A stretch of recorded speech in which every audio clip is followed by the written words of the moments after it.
sepanjang I 26 tahun hidup, I memang tak kisah sangat pasal body care tau. I rasa semua sabun bau sama regardless you pakai brand apa sekalipun. But I don't know why this year I macam start suka pakai body care. I suka pakai lotion kat badan, I suka pakai hand cream, I suka pakai body oil. I macam suka gila. Once you dah pakai body care routine yang macam tu, you will smell so great walaupun you tak pakai any perfume. Kita bukan hidup dekat tahun 2019.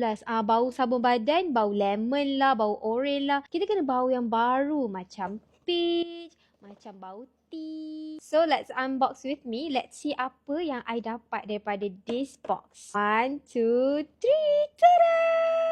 Cantiknya. Macam bentuk rose tau. I suka.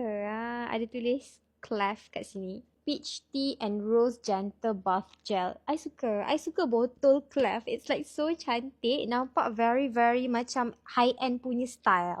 Bau fresh, sweet and macam bau kat hotel punya lobby tu. You tahu tak? Satu pump banyak you guys. Bau fresh yang menenangkan. Bukan bau yang tengik. Bila you pakai tu you rasa rimas. First impression, it's very hydrating and moisturizing. Kulit you rasa lembut. Tak kasar. Next is the lotion. Cantiknya warna packaging dia. Dia macam plum pink. Sedapnya bau dia korang. It feels so good yang I rasa macam nak pakai all over my body sekarang. Tekstur dia tak melekit and sangat senang meresap. Dia melembutkan kulit you. Nampak? Tangan I lembut sangat-sangat weh.